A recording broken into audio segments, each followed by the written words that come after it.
Assalamualaikum warahmatullahi wabarakatuh. Saya Nabi Alma Putri. Di sini saya akan mereview jurnal hukum pidana lanjutan, yaitu tindak pidana di bidang pertanahan di Kota Pekanbaru.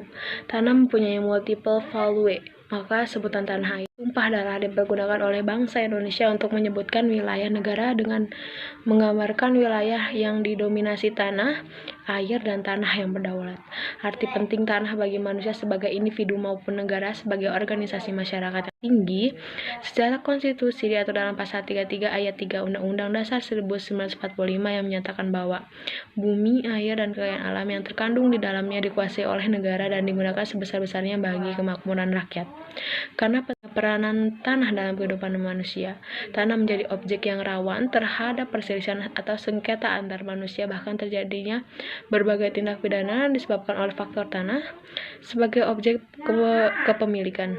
Hal ini terjadi karena kebutuhan manusia akan tanah semakin meningkat, namun persediaan tanah relatif tetap.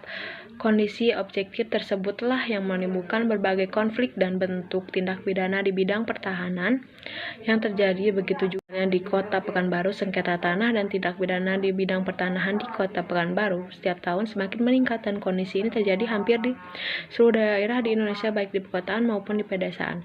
Kasus pertanahan yang sering terjadi bila dilihat dari konflik kepentingan para pihak dalam sengketa pertanahan antara lain yaitu rakyat berhadapan dengan birokrasi, rakyat berhadapan dengan perusahaan negara, rakyat berhadapan dengan perusahaan swasta, dan konflik antara rakyat. Tindak pidana di bidang pertahanan di Kota Pekanbaru, tindak dan modus operandi. Kota Pekanbaru termasuk kota yang perkembangannya relatif lebih cepat karena sebagai pusat ibu kota Provinsi Riau. Dari sisi lain, tingkat kriminalitas juga berbanding lurus dengan tuntutan perkembangan kota menuju kota. Bentuk-bentuk kejahatan yang muncul sebagai dampak perkembangan kota hampir meliputi seluruh aspek kehidupan melalui kejahatan yang bermotif ekonomi, kesusilaan, agama, dan politis. Salah satu bentuk kejahatan yang marak adalah di bidang pertahanan karena perkembangan kota yang baru meningkat sehingga menimbulkan motif ekonomi di mana karena banyaknya permintaan sehingga harga menjadi lebih tinggi.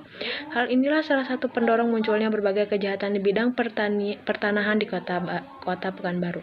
Kesimpulannya, jadi berdasarkan dari laporan pelapor yang tercatat dalam register perkara di bagian tanah dan bangunan Reskrim Polresta Pekanbaru, berjumlah 65 kasus yang terregister pada tahun 2019, sementara dalam register Minreserve hanya berjumlah 21 kasus. Jadi ada sebagian besar kasus yang tidak terdata di bagian Minreskrim, dan kemungkinan jumlah data kasus tersebut masih ada yang terregistrasi pada bagian lain. Hal ini disebabkan oleh beberapa kemungkinan bisa masih dalam penyelidikan atau kasusnya dihentikan demi hukum karena tidak cukup bukti atau dihentikan.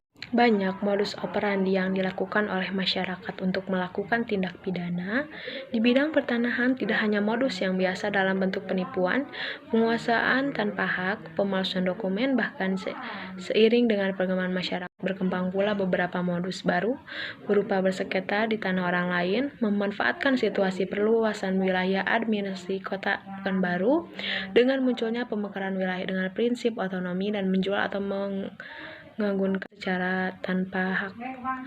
Sekian dari saya. Wassalamualaikum warahmatullahi wabarakatuh.